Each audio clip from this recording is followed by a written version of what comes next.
ബാർക്കുമോർ പിതാവിനും പുത്രനും പരിശുദ്ധ റൂഹായിക്കും സ്തുതി ആദ്യം മുതൽ നമ്മുടെ മേൽ തൻ്റെ കരുണയും മനോണനീക്ക് ഉണ്ടായിരിക്കുമാറാകട്ടെ. ആമേൻ. Praise the lord. ഹല്ലേലൂയ.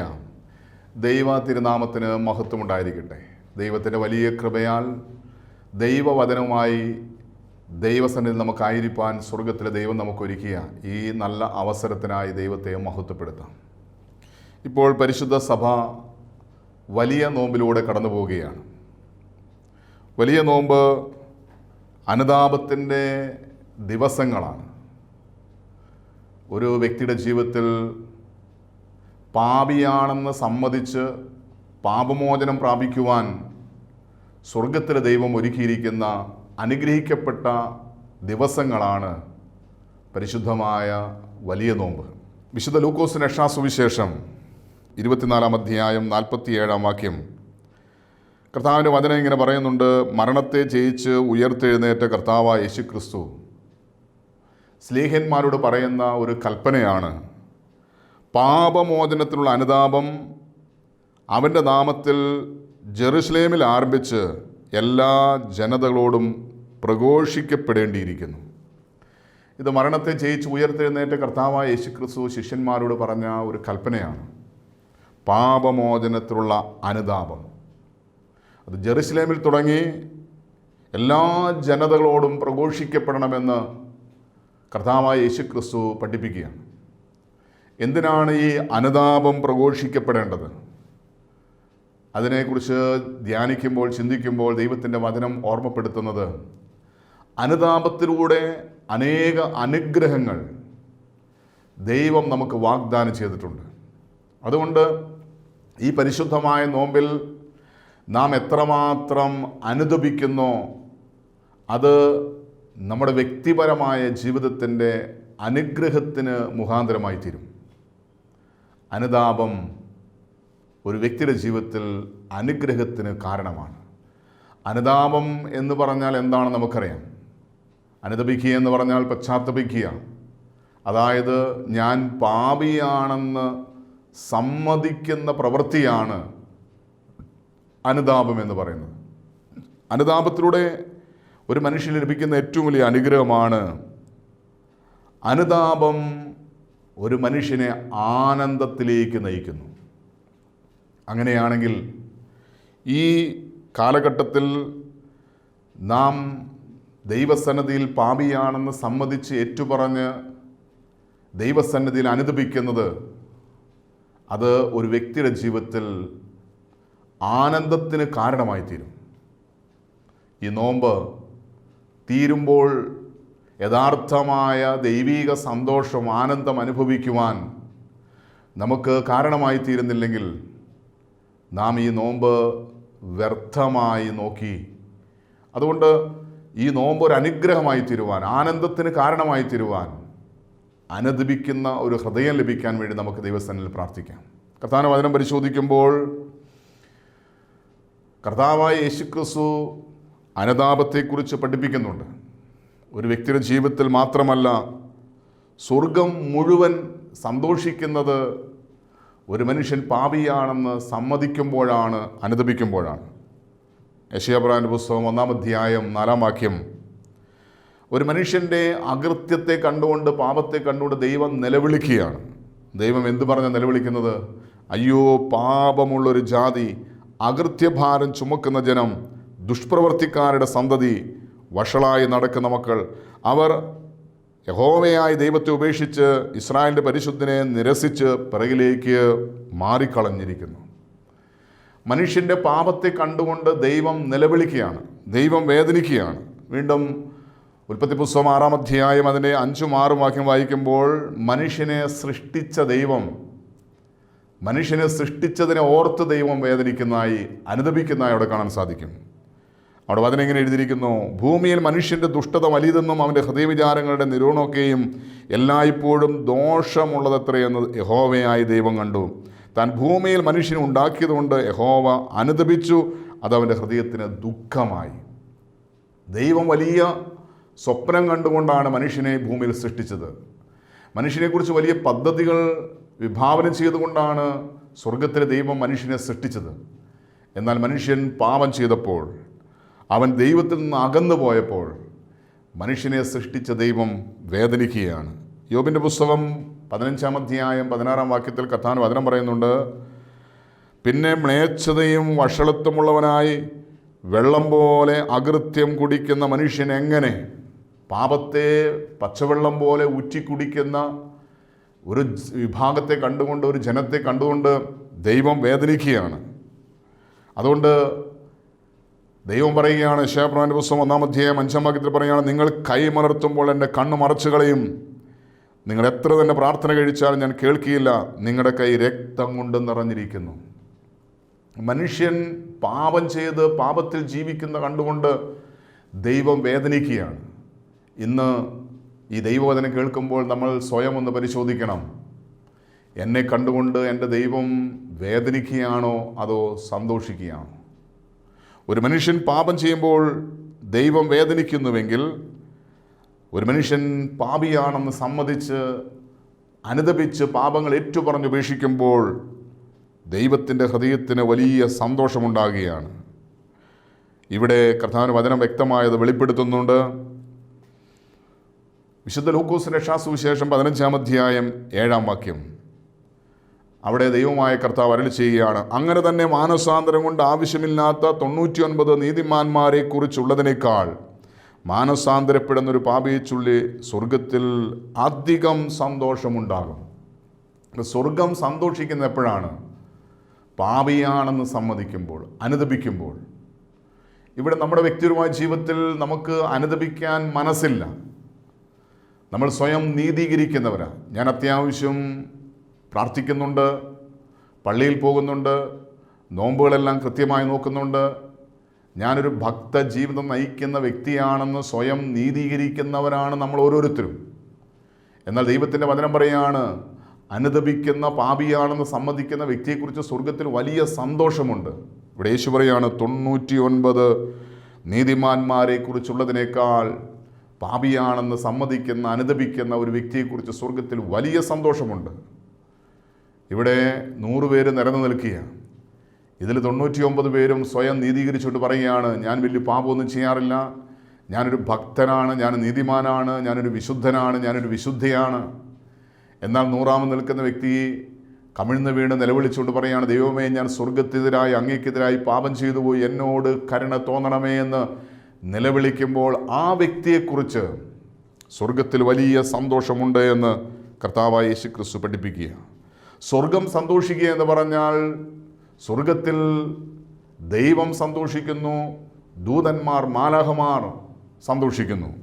അതിൻ്റെ 10ാമത്തെ വാക്യത്തിൽ കർത്താവിന്റെ വചനം പറയുന്നുണ്ട്, അങ്ങനെ തന്നെ മാനസാന്തരപ്പെടുന്നൊരു പാപിയെക്കുറിച്ച് ദൈവദൂതന്മാരുടെ മധ്യേ സന്തോഷമുണ്ടാകുമെന്ന് ഞാൻ നിങ്ങളോട് പറയുന്നു.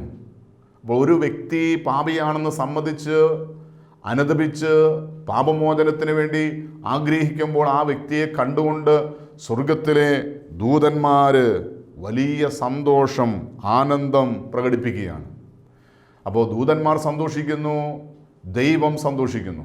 സ്വർഗം മുഴുവൻ ആനന്ദിക്കുന്ന, സന്തോഷിക്കുന്ന ഒരു നിമിഷമാണ് അനുതാപത്തിൻ്റെ പാപിയാണെന്ന് സമ്മതിച്ച് പാപമോചനം പ്രാപിക്കുന്ന ഒരു വ്യക്തിയെക്കുറിച്ച്.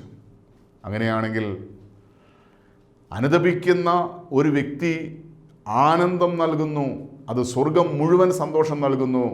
അതുമാത്രമല്ല, അനുതപിക്കുന്ന ഒരു വ്യക്തിക്ക് സ്വയമായി ആനന്ദിക്കുവാനുള്ള അവസരം ലഭിക്കുന്നു. ദൈവത്തോടു കൂടെ ആനന്ദിക്കുവാനുള്ള ഒരു അവസരം ദൈവം ഒരുക്കുകയാണ്. നമുക്കറിയാം, ഈ ലോകത്തിൽ പലവിധ ഭാരങ്ങൾ വഹിക്കുന്നവരാണ് മനുഷ്യൻ. ഇന്ന് നിങ്ങളുടെ മനസ്സിലെ ഭാരം എന്തെന്ന് ചോദിച്ചാൽ ഒത്തിരി ഭാരങ്ങളെക്കുറിച്ച് നമുക്ക് പറയാൻ സാധിക്കും. ചിലർ സാമ്പത്തികമായി കടഭാരം അനുഭവിക്കുന്നവരുണ്ട്. ലക്ഷക്കണക്കിന്, കോടിക്കണക്കിന് എനിക്ക് ബാധ്യതയുണ്ട്, അത് ആ ഭാരമായ മനസ്സിൽ ദുഃഖിക്കുന്ന അനേകം വ്യക്തിയുണ്ട്. ചില മക്കളെക്കുറിച്ചുള്ള ഭാരമായിരിക്കാം, ജീവിത പങ്കാളിയെക്കുറിച്ചുള്ള ഭാരമായിരിക്കാം, മക്കളുടെ വിദ്യാഭ്യാസത്തെ ഓർത്ത് വേദനിക്കുന്ന, ഭാരപ്പെടുന്ന വ്യക്തികളായിരിക്കാം. വിവാഹം നടക്കാതിരിക്കുന്നതുകൊണ്ട് അതൊരു ഭാരമായി, വിവാഹം കഴിഞ്ഞിട്ട് മക്കളില്ലാതെ ഒരു ഭാരമായിട്ട്, ജോലിയില്ലാതെ അനേക നാളുകളായി പ്രാർത്ഥിച്ചിട്ട് ഉത്തരം കിട്ടാതെ മനസ്സിൽ വേദനയുമായി ഭാരവുമായി നിൽക്കുന്ന അനേകം വ്യക്തികൾ നമുക്ക് ചുറ്റുമുണ്ട്. എന്നാൽ ഈ ലോകത്തിൽ ഏറ്റവും വലിയ ഭാരം എന്ന് പറയുന്നത് പാപഭാരമാണ്. ഒരു മനുഷ്യൻ്റെ ജീവിതത്തിൽ ഏറ്റവും വലിയ ഭാരം അവൻ്റെ പാപഭാരമാണ്. അത് നാം തിരിച്ചറിയുന്നത് പാപമോചനം പ്രാപിക്കുമ്പോൾ ലഭിക്കുന്ന സന്തോഷത്തിലൂടെയാണ്. ഒരുപക്ഷെ നമുക്ക് കടബാധ്യത മാറുമ്പോൾ സന്തോഷമുണ്ട്, മക്കൾ നന്നായിട്ട് പഠിക്കുമ്പോൾ അവരുടെ ഭാവി അഭിവൃദ്ധി പ്രാപിക്കുമ്പോൾ സന്തോഷമുണ്ട്, ജീവിതമാകാണ്ട് മാനസാന്തരം ദുർനടപ്പും വിട്ടുമാറുമ്പോൾ സന്തോഷമുണ്ട്, ആനന്ദമുണ്ട്. ഒരു ജോലി ലഭിക്കുമ്പോൾ, വിവാഹം നടക്കുമ്പോൾ, മക്കളുണ്ടാകുമ്പോൾ നമുക്ക് ആനന്ദമുണ്ട്, സന്തോഷമുണ്ട്. എന്നാൽ ഇതിനേക്കാളെല്ലാം വലിയ ആനന്ദമാണ്, സന്തോഷമാണ് ഒരു പാപിയുടെ പാപമോചനത്തിലൂടെ ലഭിക്കുന്ന ആനന്ദം, സന്തോഷം. നമുക്കറിയാം, പാപം ചെയ്യുമ്പോൾ ആ മനുഷ്യന് സകല സന്തോഷവും നഷ്ടപ്പെടുകയാണ്. അതിന് ഏറ്റവും നല്ല ഉദാഹരണമാണ് ദൈവം ആദത്തെയും ഹവ്വയെയും സൃഷ്ടിച്ച് ആനന്ദത്തിൻ്റെ പറുദീസായിൽ ദൈവം അവരെ ജീവിക്കാൻ അനുവദിച്ചു. നമുക്കറിയാം, ആദമും ഹവ്വയും മൃഗങ്ങൾക്കും പക്ഷികൾക്കും പേരിട്ട് അവരോട് കൂടെ ആനന്ദിച്ച് സന്തോഷിച്ച് ജീവിക്കുന്നൊരു കാലഘട്ടം. എന്നാൽ ഈ ആദവും ഹവ്വയും പാപം ചെയ്തപ്പോൾ അവരുടെ ആനന്ദം, സന്തോഷം നഷ്ടപ്പെട്ടു. ദൈവത്തിൻ്റെ കാലൊച്ച കേട്ടപ്പോൾ അവർ ഭയപ്പെട്ട് മരത്തിൻ്റെ മറവിൽ ഒളിച്ചിരുന്നു. അതുവരെയും ആനന്ദിച്ച് സന്തോഷിച്ച് മൃഗങ്ങളോടും പക്ഷികളോടും ദൈവത്തോടും കൂടെ ആനന്ദിച്ച് നടന്ന മനുഷ്യൻ ദൈവത്തിൻ്റെ സ്വരം കേട്ടപ്പോൾ അവൻ ഭയപ്പെട്ട് മരത്തിൻ്റെ മറവിൽ ഒളിച്ചിരുന്നു. അവൻ്റെ സന്തോഷം നഷ്ടമായി, അവൻ്റെ ആനന്ദം നഷ്ടമായി. അവിടെ ഈ മനുഷ്യൻ ഭയപ്പെട്ട് ഒളിച്ചിരിക്കാനുള്ള കാരണം അവൻ്റെ പാപത്തിൻ്റെ ഭാരമായിരുന്നു. അവൻ ചെയ്തു പോയ പാപം അവന് ഭാരമായി തീർന്നു. നാം തിരിച്ചറിയണം, ഈ ലോകത്തിലെ ഏറ്റവും വലിയ ഭാരം എന്ന് പറയുന്നത് ഒരു മനുഷ്യൻ പാപം ചെയ്യുമ്പോൾ അനുഭവിക്കുന്ന പാപഭാരമാണ്. ഈ പാപഭാരമാണ് കർത്താവായ യേശുക്രിസ്തു കുരിശിൽ വഹിച്ചത്. വലിയ ഭാരമുള്ളൊരു കുരിശും വഹിച്ചുകൊണ്ട് ഗോകുൽത്തായിലേക്ക് യേശു നടക്കുമ്പോൾ അവൻ വീണും ഇഴഞ്ഞും ഗോകുൽത്ത മലവരെ, കാൽവറി മലവരെയും ഈ കുരിശ് ചുമന്നുവെങ്കിൽ നാം തിരിച്ചറിയണം, നമ്മുടെ പാപഭാരമാണ് യേശു ചുമന്നത്. പാപത്തിൻ്റെ ഭാരം എത്ര വലുതാണെന്ന് തിരിച്ചറിയണമെങ്കിൽ യേശു കുരിശും വഹിച്ചുകൊണ്ട് നടക്കുന്നത് മാത്രം കണ്ടാൽ മതി. നമ്മുടെ വ്യക്തിപരമായ ജീവിതത്തിൽ ഈ പാപത്തിൻ്റെ ഭാരം എത്ര വലുതാണെന്ന് തിരിച്ചറിയുന്നത് പാപമോചനം പ്രാപിക്കുമ്പോഴാണ്. ഇവിടെ ആദമും ഹവ്വയും പാപം ചെയ്തപ്പോൾ അവർ ദൈവത്തെ ഭയപ്പെട്ടു. അവരുടെ സകല സൗഭാഗ്യങ്ങളും നഷ്ടപ്പെട്ടു. എന്നാൽ പാപം അനുദപിച്ച് ഏറ്റുപറയുന്ന ഒരു വ്യക്തിയുടെ സന്തോഷം അത് നമുക്ക് കാണാൻ സാധിക്കുന്നത് ധൂർത്തനായ മുടിയനായ പുത്രൻ തിരിച്ചു വരുമ്പോഴാണ്. കർത്താവിന്റെ വചനം പരിശോധിക്കുമ്പോൾ വ്യക്തമായിട്ട് വെളിപ്പെടുന്ന ലൂക്കോസിന്റെ സുവിശേഷം 15-ാം അധ്യായം 24-ാമത്തെ വാക്യം. അവിടെ ധൂർത്തനായ മകൻ മടങ്ങി വരുമ്പോൾ ആ മകനെ കണ്ടുകൊണ്ട് അപ്പൻ പറയുന്ന വാക്കുകളുണ്ട്, ഈ എൻ്റെ മകൻ മരിച്ചവനായിരുന്നു, വീണ്ടും ജീവിച്ചു, കാണാതെ പോയിരുന്നു, കണ്ടുകിട്ടിയിരിക്കുന്നു എന്ന് പറഞ്ഞ് അങ്ങനെ അവർ ആനന്ദിച്ചു തുടങ്ങി. ആരെല്ലാമാണ് അവിടെ ആനന്ദിച്ചത്? ഈ അപ്പൻ ആനന്ദിച്ചു, കൂടെ ഉണ്ടായിരുന്ന വേലക്കാർ ആനന്ദിച്ചു, മടങ്ങി വന്ന മകനും ആനന്ദിച്ചു. ഒരു മനുഷ്യൻ്റെ അനുതാപത്തിലൂടെ, പാപമോചനത്തിലൂടെ ലഭിക്കുന്ന ഏറ്റവും വലിയ കൃപയാണ് ദൈവത്തോടു കൂടെ, ദൂതന്മാരോട് കൂടെ ആനന്ദിക്കുവാനുള്ള സൗഭാഗ്യം. നമുക്കറിയാം, ഈ ധൂർത്തനായ മനുഷ്യൻ, ധൂർത്തനായ പുത്രൻ അപ്പനിൽ നിന്ന് എല്ലാ അവകാശവും പിടിച്ചു വാങ്ങി അവൻ സന്തോഷിക്കാൻ പുറപ്പെട്ടവനാണ്. ലോകത്തിൻ്റെ ആനന്ദം അനുഭവിക്കാൻ വേണ്ടി അവൻ അപ്പനോട് അവകാശം പറഞ്ഞ് യാത്ര തിരിച്ച വ്യക്തിയാണ്. 12-ാമത്തെ വാക്യം മുതൽ വായിക്കുമ്പോൾ അവിടെ കാണാൻ സാധിക്കും, അവരിൽ ഇളയ മകൻ അപ്പനോട്, അപ്പ, വസ്തുവിൽ എനിക്ക് വരേണ്ടുന്ന പങ്ക് തരണമേ എന്ന് പറഞ്ഞു. അവൻ അവർക്ക് മുതൽ പകുത്തു കൊടുത്തു. ഏറെ നാൾ കഴിയും മുമ്പ് ഇളയ മകൻ സകലവും സ്വരൂപിച്ച് ദൂരദേശിക്ക് യാത്രയായി അവിടെ ദുർനടപ്പുകാരുമായി ജീവിച്ചു, വസ്തു നാനാവിധമാക്കി കളഞ്ഞു. ഇവിടെ അപ്പൻ നിന്ന് അനുഗ്രഹം പിടിച്ചു വാങ്ങിയ ഈ ഇളയ മകൻ, ഈ ധൂർത്തനായ മുടിയനായ മകൻ, അവൻ ദൂരദേശത്തേക്ക് യാത്രയായി അവിടെ ദുർനടപ്പുകാരോട് ജീവിച്ചു. അവന് ലഭിച്ച അനുഗ്രഹം അവൻ പാപത്തിനു വേണ്ടി ചെലവഴിച്ചു. ഇന്ന് നമ്മൾ അധികം പേരും ചെയ്യുന്ന പ്രവൃത്തി എന്താ? ദൈവം നൽകിയ അനുഗ്രഹങ്ങൾ, അത് ഭൗതികമായ അനുഗ്രഹങ്ങളുണ്ട്, ആത്മീയമായ അനുഗ്രഹങ്ങളുണ്ട്.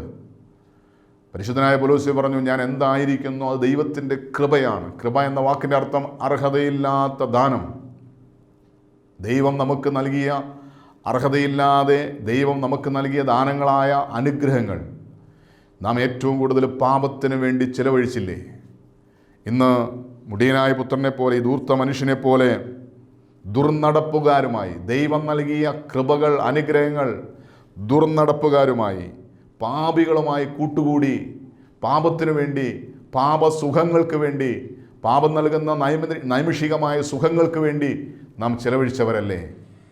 ഈ പരിശുദ്ധമായ നോമ്പിൽ നാം നമ്മിലേക്ക് തന്നെ ഒന്ന് തിരിഞ്ഞു നോക്കി നാം നമ്മുടെ ഹൃദയത്തെ ഒന്ന് പരിശോധിക്കണം.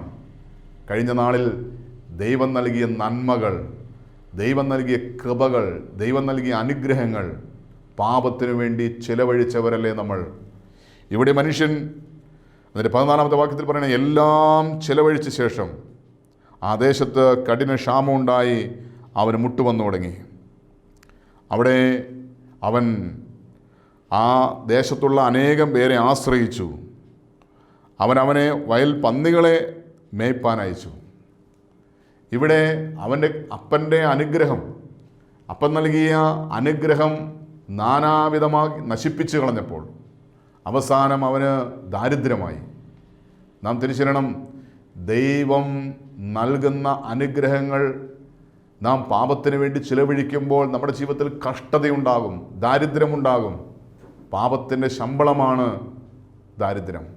പാപത്തിൻ്റെ ശമ്പളമാണ് ജീവിതകാലം മുഴുവൻ കഷ്ടത.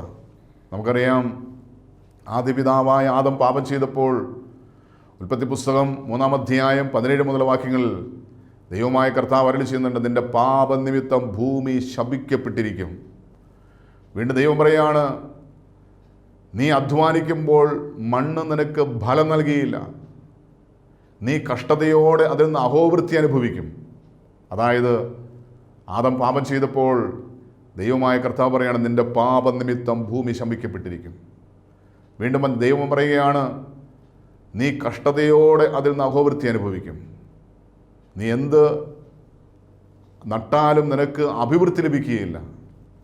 ഇവിടെ പാപം ചെയ്യുമ്പോൾ ശാപവും കഷ്ടതയും ദാരിദ്ര്യവും അവന് വേട്ടയാടുകയാണ്. ഈ അപ്പനിൽ നിന്ന് അനുഗ്രഹം മേടിച്ച മകൻ അത് പാപികളോടുകൂടെ ചെലവഴിച്ചപ്പോൾ അവന് ലഭിച്ചത് കഷ്ടതയും ദാരിദ്ര്യവുമാണ്. ഒരു നേരത്തെ ഭക്ഷണത്തിന് പോലും വകയില്ലാതെ വന്നപ്പോൾ അവിടെ വചനം പറയുകയാണ്, പന്നി തിന്നുന്ന വാളവര കൊണ്ട് വയറ് നിറപ്പാൻ അവൻ ആഗ്രഹിച്ചു, എങ്കിലും അവന് കൊടുത്തില്ല. അവന് വിശപ്പുണ്ടായിട്ടും അവന് കൊടുത്തില്ല. കാരണം അത് പന്നികൾക്ക് കൊടുക്കുന്ന ഭക്ഷണമാണ്, മൃഗങ്ങൾക്ക് കൊടുക്കുന്ന ഭക്ഷണമാണ്. അതുപോലെ അവൻ ആഗ്രഹിച്ചു, പക്ഷെ ലഭിച്ചില്ല. അതിൻ്റെ 17-ാമത്തെ വാക്യത്തിൽ വചനം പറയുകയാണ്, അപ്പോൾ അവന് സുബോധം വന്നിട്ട്, എൻ്റെ അപ്പൻ്റെ എത്ര കൂലിക്കാർ ഭക്ഷണം കഴിച്ച് ശേഷിക്കുന്നു, ഞാനോ വിശപ്പ് കൊണ്ട് നശിച്ചു പോകുന്നു. ഞാൻ എഴുന്നേറ്റ് അപ്പൻ്റെ അടുക്കൽ ചെന്ന് അവനോട്, അപ്പാ, ഞാൻ സ്വർഗത്തോടും നിന്നോടും പാപം ചെയ്തിരിക്കുന്നു. ഇനി നിൻ്റെ മകനെന്ന പേരിന് യോഗ്യനല്ല, നിൻ്റെ കൂലിക്കാരിൽ ഒരുവനെ പോലെ എന്നെ ആക്കണമേ എന്ന് പറയുമെന്ന് പറഞ്ഞു. ഇവിടെ അവൻ്റെ ഹൃദയത്തിൽ വലിയ വേദന ഉണ്ടാകുകയാണ്. കാരണം പന്നികൾക്ക് കൊടുക്കുന്ന, മൃഗങ്ങൾക്ക് കൊടുക്കുന്ന ഭക്ഷണം പോലും തനിക്ക് കിട്ടാതെ വന്നപ്പോൾ തൻ്റെ അപ്പൻ്റെ ഭവനത്തിൽ എത്രയോ ജോലിക്കാർ, കൂലിക്കാർ മൃഷ്ടാന ഭോജനം കഴിച്ച് അവർ ആനന്ദിച്ച് സന്തോഷിക്കുന്നു. ഇത് ഓർത്തപ്പോൾ, അവൻ അപ്പനെക്കുറിച്ച് ഓർത്തപ്പോൾ, അവന് സുബോധം വന്നപ്പോൾ അവൻ അപ്പനെക്കുറിച്ചും അപ്പൻ്റെ ഭവനത്തെക്കുറിച്ചും ചിന്തിച്ചു. അവൻ അവിടെ നിന്ന് എഴുന്നേറ്റ് അപ്പൻ്റെ അടുക്കൽ പോയി. ഇവിടെ ഇതാണ് മാനസാന്തരം എന്ന് പറയുന്നത്, ഇതാണ് അനുതാപം എന്ന് പറയുന്നത്. താൻ അപ്പനിൽ നിന്ന് അകന്നുപോയി, അപ്പൻ്റെ അനുഗ്രഹം നഷ്ടപ്പെടുത്തി, ഞാൻ അപ്പനെതിരായി പാപം ചെയ്തു എന്ന അവൻ്റെ തോന്നൽ, അവൻ്റെ ആ മനോഭാവമാണ് അവൻ്റെ ഹൃദയത്തിലുണ്ടായ അനുതാപം എന്ന് പറയുന്നത്. ഇന്ന് നമുക്ക് ഈ അനുതാപ ഹൃദയമുണ്ടോ? ഞാൻ ഇത്രയും നാളും ദൈവത്തിൽ നിന്ന് അനുഗ്രഹങ്ങൾ പിടിച്ചു വാങ്ങി, ആ അനുഗ്രഹങ്ങളെല്ലാം പാപത്തിന് വേണ്ടി ചിലവഴിച്ചു, ലോകത്തിൻ്റെ മോഹങ്ങൾക്ക് വേണ്ടി ചിലവഴിച്ചു, ജഡത്തിൻ്റെ ആസക്തികൾക്ക് വേണ്ടി ഞാൻ ചിലവഴിച്ചു. ഇപ്പോൾ ഞാൻ അപ്പനിൽ നിന്ന് അകന്നുപോയി, എൻ്റെ സ്വർഗീയ പിതാവായ, എൻ്റെ സൃഷ്ടാവായ ദൈവത്തിൽ നിന്ന് ഞാൻ അകന്നുപോയി എന്നൊരു തോന്നൽ നമ്മുടെ ഹൃദയത്തിലുണ്ടെങ്കിൽ ഇതിന് പറയുന്ന പേരാണ് അനുതാപം എന്ന് പറയുന്നത്. ഇവിടെ ഈ മുടിയനായ പുത്രൻ അവൻ എഴുന്നേറ്റ് അപ്പൻ്റെ അടുക്കിലേക്ക് പോയി. അവിടെ ദൂരെ നിന്ന് തന്നെ അപ്പൻ അവനെ കണ്ടു, മനസ്സലിഞ്ഞ് ഓടിച്ചെന്നു, അവൻ്റെ കഴുത്ത് കെട്ടിപ്പിടിച്ച് അവനെ ചുംബിച്ചു. പാപം ചെയ്തിട്ടും അപ്പൻ്റെ അനുഗ്രഹം നശിപ്പിച്ച് കളഞ്ഞിട്ടും അപ്പനിൽ നിന്ന് അകന്നുപോയിട്ടും സ്നേഹിക്കുന്ന അപ്പൻ്റെ സ്നേഹമാണ് ദൈവസ്നേഹം എന്ന് പറയുന്നത്. അതിനം പറയുന്നു, നാം പാപിയാണെങ്കിലും അവൻ നമ്മെ സ്നേഹിക്കുന്നു. അവൻ നമ്മെ സ്നേഹിക്കുന്നു. അവൻ്റെ പുത്രനായ യേശുവിൻ്റെ രക്തം, അവൻ്റെ അവസാനത്തുള്ള രക്തവും ഒരു പാപിക്ക് വേണ്ടി പകുത്തു നൽകിയ ദൈവത്തിൻ്റെ സ്നേഹമാണ് ഒരപ്പൻ്റെ സ്നേഹം. ഇവിടെ ഈ അപ്പനിൽ നിന്ന് അകന്നുപോയ, അപ്പൻ്റെ അനുഗ്രഹം മുഴുവൻ നശിപ്പിച്ച് കളഞ്ഞ, പാപികളോടുകൂടെ ദൂർത്തടിച്ച ഈ മകൻ മടങ്ങി വന്നപ്പോൾ ആ അപ്പൻ ഓടിച്ചെന്ന് അവൻ്റെ കഴുത്ത് കെട്ടിപ്പിടിച്ച് അവനെ ചുംബിച്ചു. മാത്രമല്ല മകൻ അവനോട് പറയുകയാണ്, അപ്പാ, ഞാൻ സ്വർഗത്തോടും നിന്നോടും പാപം ചെയ്തിരിക്കുന്നു, ഇനി നിൻ്റെ മകനെന്ന് വിളിക്കപ്പെടുവാൻ ഞാൻ യോഗ്യനല്ല എന്ന് പറഞ്ഞു. ഇവിടെ ഒരു സത്യകുംഭസാരം നടക്കുകയാണ്. അപ്പനോട് അവൻ ചെയ്തു പോയ തെറ്റുകൾ ഏറ്റുപറയുകയാണ്. ഈ പരിശുദ്ധമായ നോമ്പിൽ അനുതാപത്തിലൂടെ ആനന്ദം അനുഭവിക്കാൻ ആഗ്രഹിക്കുന്നവർക്ക് ദൈവം ഒരുക്കുന്ന ഒരു അവസരമാണ് ഒരു സത്യകുംഭസാരം. അപ്പാ, ഞാൻ സ്വർഗത്തോട് നിന്നോട് പാപം ചെയ്തു, ഇനി നിൻ്റെ മകനെന്ന് വിളിക്കപ്പെടുവാൻ ഞാൻ യോഗ്യനല്ല എന്ന് അനുദപിച്ച് ദൈവസന്നിധിയിൽ ഏറ്റുപറയുമ്പോൾ അവന് പാപമോചനം ലഭിക്കുകയാണ്. അതിനെ വ്യക്തമായിട്ട് പഠിപ്പിക്കുന്നുണ്ട്, നാം പാപങ്ങൾ ഏറ്റുപറയുന്നുവെങ്കിൽ അവൻ വിശ്വസ്തനും നീതിമാനുമാകിയാൽ അവൻ നമ്മുടെ സകല പാപവും ക്ഷമിച്ച് സകല അനീതിയും പോക്കി നമ്മെ ശുദ്ധീകരിപ്പാൻ തക്കവണ്ണം അവൻ വിശ്വസ്തനും നീതിമാനുമാണ്. ഈ അപ്പൻ അനുദപിക്കുമ്പോൾ പാപമോചനം നൽകുന്ന ദൈവമാണ്. ഇവിടെ അവൻ ദൈവസന്നിധിയിൽ അനുദപിച്ച് പാപങ്ങൾ ഏറ്റുപറഞ്ഞപ്പോൾ അപ്പൻ തൻ്റെ ദാസന്മാരോട് പറയാണ്, വേഗം മേൽത്തരമായ അങ്കി കൊണ്ടുവന്ന് അവനെ ധരിപ്പിൻ, അവൻ്റെ കൈക്ക് മോതിരവും കാലിന് ചെരുപ്പും ഇടുവിൻ, തടിപ്പിച്ച് കാളക്കുട്ടി കൊണ്ടുവന്ന് അറുപ്പിൻ, നാം തിന്ന് ആനന്ദിക്കുക എന്ന് ഈ അപ്പൻ വിളിച്ചു പറയുകയാണ്. അതായത് ഇത് സ്വർഗത്തിലെ മാലാഖമാരോടും ദൂതന്മാരോടും പിതാവായ ദൈവം പറയുന്ന വാക്കുകളാണ്. ഇതാ ഒരു പാപിയുടെ മാനസാന്തരത്തിലൂടെ ഒരു പാപി അനുദപിച്ച് മടങ്ങി വരുമ്പോൾ സ്വർഗത്തിൽ വലിയൊരു വിരുന്ന് നടക്കുകയാണ്. ആ വിരുന്നാണ് വിശുദ്ധ കുർബാന എന്ന് പറയുന്നത്. ഒരു മനുഷ്യൻ്റെ പാപമോചനത്തിലൂടെ അനുതാപത്തിലൂടെ അവൻ മടങ്ങി വരുമ്പോൾ അവന് വേണ്ടി തടിപ്പിച്ച ഒരു കാളക്കുട്ടിയെ അറുക്കുന്ന അപ്പൻ, ഇതാ ഒരു പാപി അനുദപിച്ച് പാപമോചനത്തിന് വേണ്ടി വരുമ്പോൾ അവന് വേണ്ടി തൻ്റെ ഏകജാതനായ മകനെ ബലിവേദിയിൽ മുറിക്കുന്ന, അവൻ്റെ ശരീരവും രക്തവും നൽകി ആനന്ദം അനുഭവിക്കുവാൻ അത്രമാത്രം നമ്മെ സ്നേഹിക്കുന്ന ഒരപ്പൻ്റെ സ്നേഹമാണ് ദൈവസ്നേഹം എന്ന് പറയുന്നത്. ഇവിടെ അവനു വേണ്ടി, ആ മടങ്ങി വന്ന മകനു വേണ്ടി ഒരു കാളക്കുട്ടിയെ അറുത്തുവെങ്കിൽ പാപിയായ നമുക്ക് വേണ്ടി, നമ്മുടെ പാപമോചനത്തിന് വേണ്ടി പിതാവായ ദൈവം തൻ്റെ പുത്രനായ യേശുവിൻ്റെ ശരീരവും രക്തവും മുറിച്ച് നമുക്ക് നൽകി. ആ നമ്മുടെ മടങ്ങി വരവിൽ, നമ്മുടെ മാനസാന്തരത്തിൽ സന്തോഷിക്കുന്ന ദൈവത്തിൻ്റെ സ്നേഹമാണ് ഇവിടെ കാണുന്നത്. ഈ മകൻ മരിച്ചവനായിരുന്നു, വീണ്ടും ജീവിച്ചിരിക്കുന്നു, കാണാതെ പോയിരുന്നു, കണ്ടുകിട്ടിയിരിക്കുന്നു എന്ന് പറഞ്ഞ് അങ്ങനെ അവർ ആനന്ദിച്ചു തുടങ്ങി. ആ അപ്പനും വേലക്കാരും മകനോട് ചേർന്ന് ആനന്ദിക്കാൻ തുടങ്ങി. ഒരു മനുഷ്യൻ്റെ പാപമോചനം, ആ മനുഷ്യൻ ലഭിക്കുന്ന ആനന്ദം എത്ര വലുതാണെന്ന് ഇവിടെ ദൈവത്തിൻ്റെ വചനം വ്യക്തമായി വെളിപ്പെടുത്തുകയാണ്. ഒരു രോഗസൗഖ്യം കിട്ടുമ്പോൾ ലഭിക്കുന്ന ആനന്ദമല്ല, ഒരു ജോലി കിട്ടുമ്പോൾ ലഭിക്കുന്ന ആനന്ദമല്ല, മക്കളുണ്ടാകുമ്പോൾ അനേക നാളുകളായി പ്രാർത്ഥിച്ചൊരു പ്രാർത്ഥന വിഷയത്തിൻ്റെ മേൽ അത്ഭുതം നടക്കുമ്പോൾ ഉണ്ടാകുന്ന ആനന്ദമല്ല. ഒരു മനുഷ്യന് പാപമോചനത്തിലൂടെ ലഭിക്കുന്ന ആനന്ദം എന്ന് പറയുന്നത് ദൈവത്തിൻ്റെ സ്നേഹം അനുഭവിക്കുവാൻ, ദൈവത്തിൻ്റെ വിരുന്നിൽ പങ്കുചേരുവാനുള്ള ആനന്ദം അനുഭവിക്കുവാനുള്ള അവസരമാണ്. നമുക്ക് ഈ പരിശുദ്ധമായ നോമ്പിൽ വലിയ അനുതാപത്തിലൂടെ ആനന്ദം അനുഭവിക്കുവാൻ, ദൈവികമായ ആനന്ദം അനുഭവിക്കാൻ, സ്വർഗീയ ആനന്ദം അനുഭവിക്കുവാൻ, നമ്മുടെ എല്ലാ പാപഭാരങ്ങളും ഇറക്കി വെച്ച് ദൈവിക ആനന്ദം അനുഭവിക്കുവാൻ നമുക്ക് ആഗ്രഹിക്കാം, അതിനായി ഒരുങ്ങാം. ഇന്ന് ഈ കേട്ട വചനം നമ്മുടെ ജീവിതത്തിൽ അനുതാപത്തിലേക്ക് നയിക്കേണ്ടതിന് നമുക്ക് ആഗ്രഹിക്കാം, പ്രാർത്ഥിക്കാം, കണ്ണുനടയ്ക്കാം.